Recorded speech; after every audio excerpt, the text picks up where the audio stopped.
those police officers for killing our son Ryan when he raised his hand or his cell phone.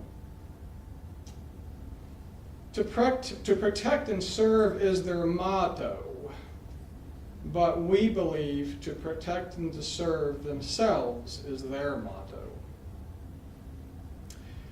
There are 17 officers at the scene, and allegedly all were wearing cameras. There was also video captured from the drive-through window at McDonald's. There's only one camera that's significant, and it shows only a shadow of Ryan getting up quickly from his reclined position and raising his right hand or cell phone. Raising your hands, as we all know, is a sign of surrender. None of these officers gave Ryan the benefit of the doubt. Ryan did have a legally registered handgun in his vehicle, but he would have never used it to threaten anyone.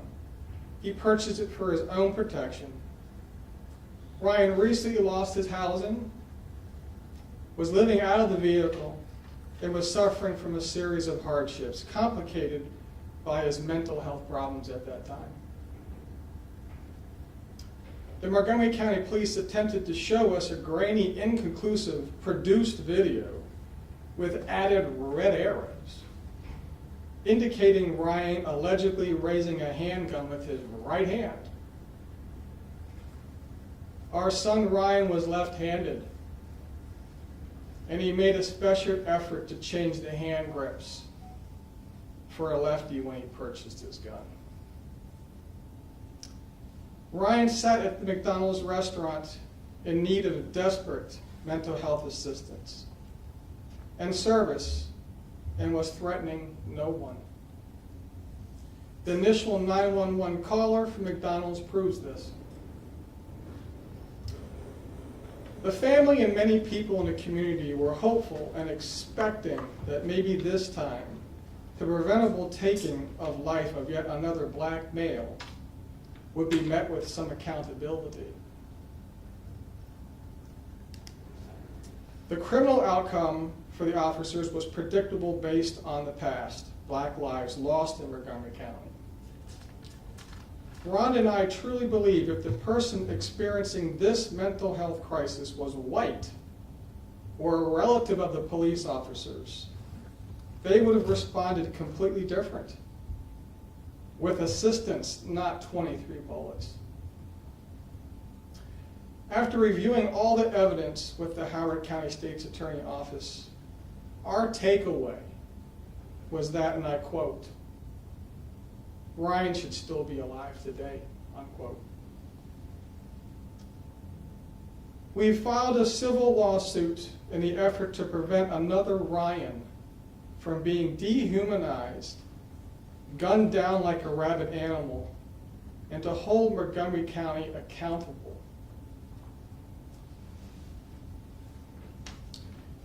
It's evident that we have a problem in Maryland, and especially Montgomery County, a county that is allegedly liberal, progressive, and inclusive. Through this lawsuit, we will attempt to identify the need to retrain police officers and eliminate the fear-based training that seems to be so prevalent in the police forces. We'd like to try to modify the laws so that there isn't carte blanche to kill with little or no accountability from our police forces. I want to thank you all for coming and helping us keep the facts of this tragic event transparent and alive, and we will continue to update as our civil lawsuit proceeds. Thank you. Thank you, Mr. William.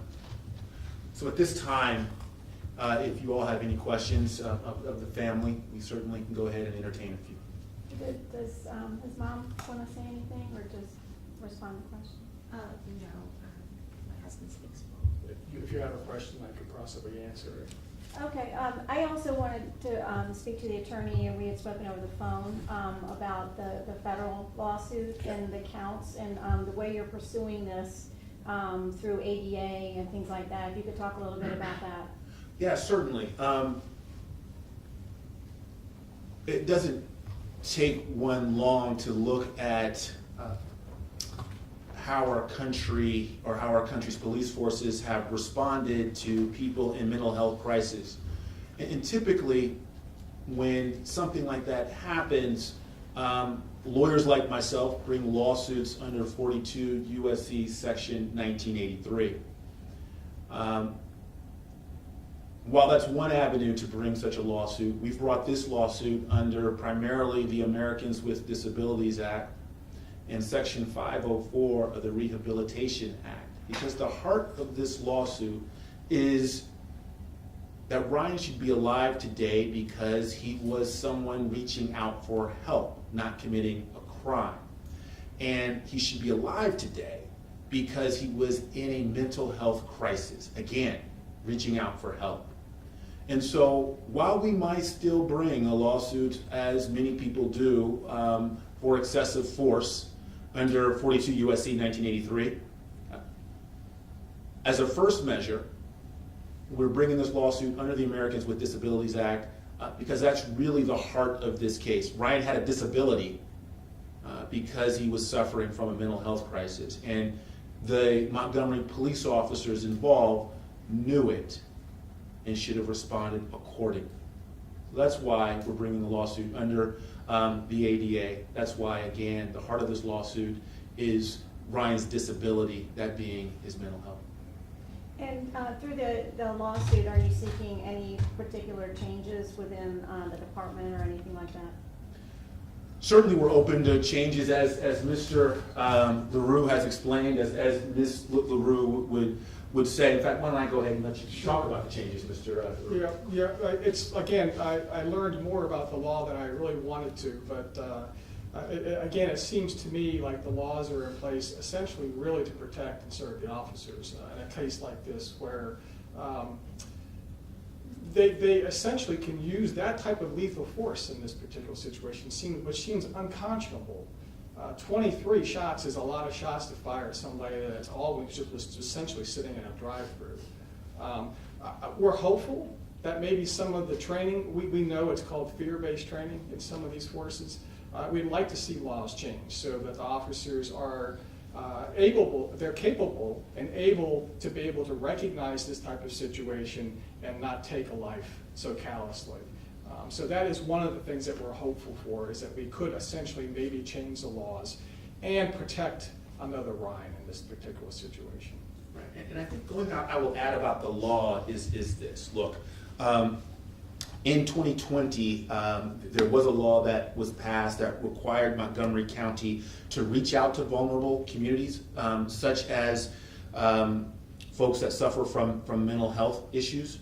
And I know to date, Montgomery County hasn't really done what it's supposed to do to reach out to those communities. So certainly if Montgomery County would just kind of follow the law that's already on the books, it's been on the books since 2020, perhaps we'd be in a different situation.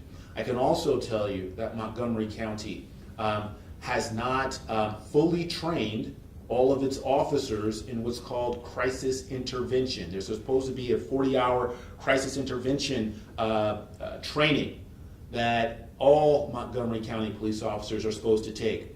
They have not. The latest figures from the chief, I believe, are that about 1/3 of the police officers still have not completed that training. So that's the law. But quite frankly, whether the law changes, whether training actually happens, the culture fundamentally of policing in Montgomery County, and I would say for the rest of our country, needs to change. And people like Ryan LeRoux need to be treated as the humans they are. And once we do that, once that culture changes,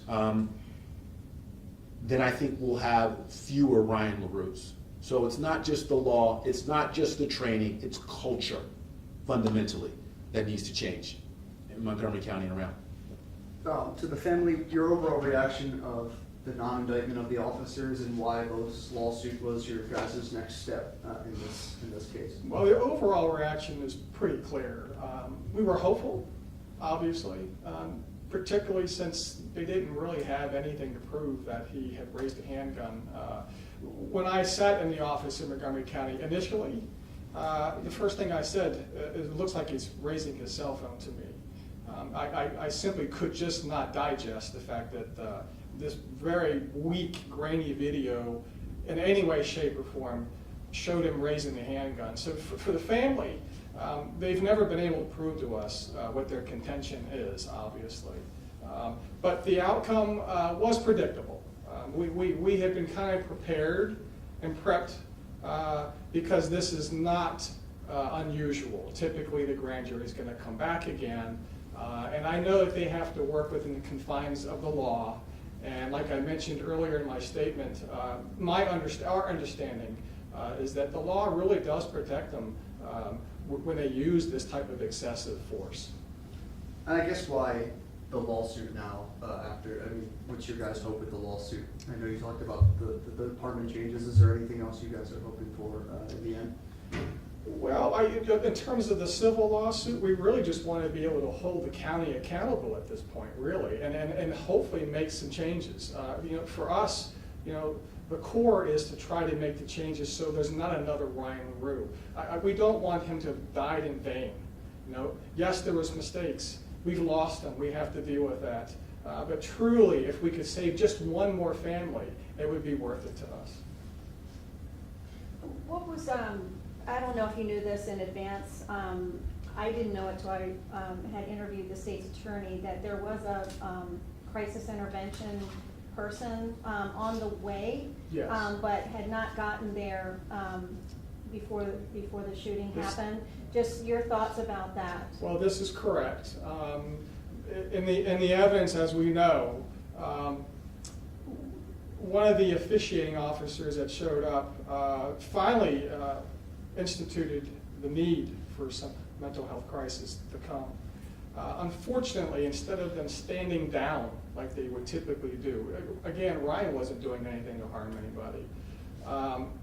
He was 2 minutes out, and he even as much radioed to them that he was 2 minutes away. 2 minutes. And they still found the need to dehumanize our son and act very, very aggressively toward him. One thing I will say from the very beginning of the video and everything that I've looked at, the very first officer that hit the scene just escalated a peaceful mental health crisis to a point of no return.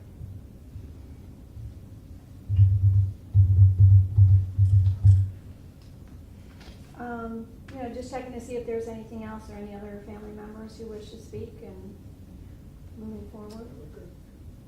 We're good, thank you. No, so are there any other questions by anybody else? Yeah, well, listen, I appreciate you all taking the time to come and, make sure that this story gets out and there's some transparency about what happened here. So, Thank you from the family particularly. Thank you. We'll go back. Yeah.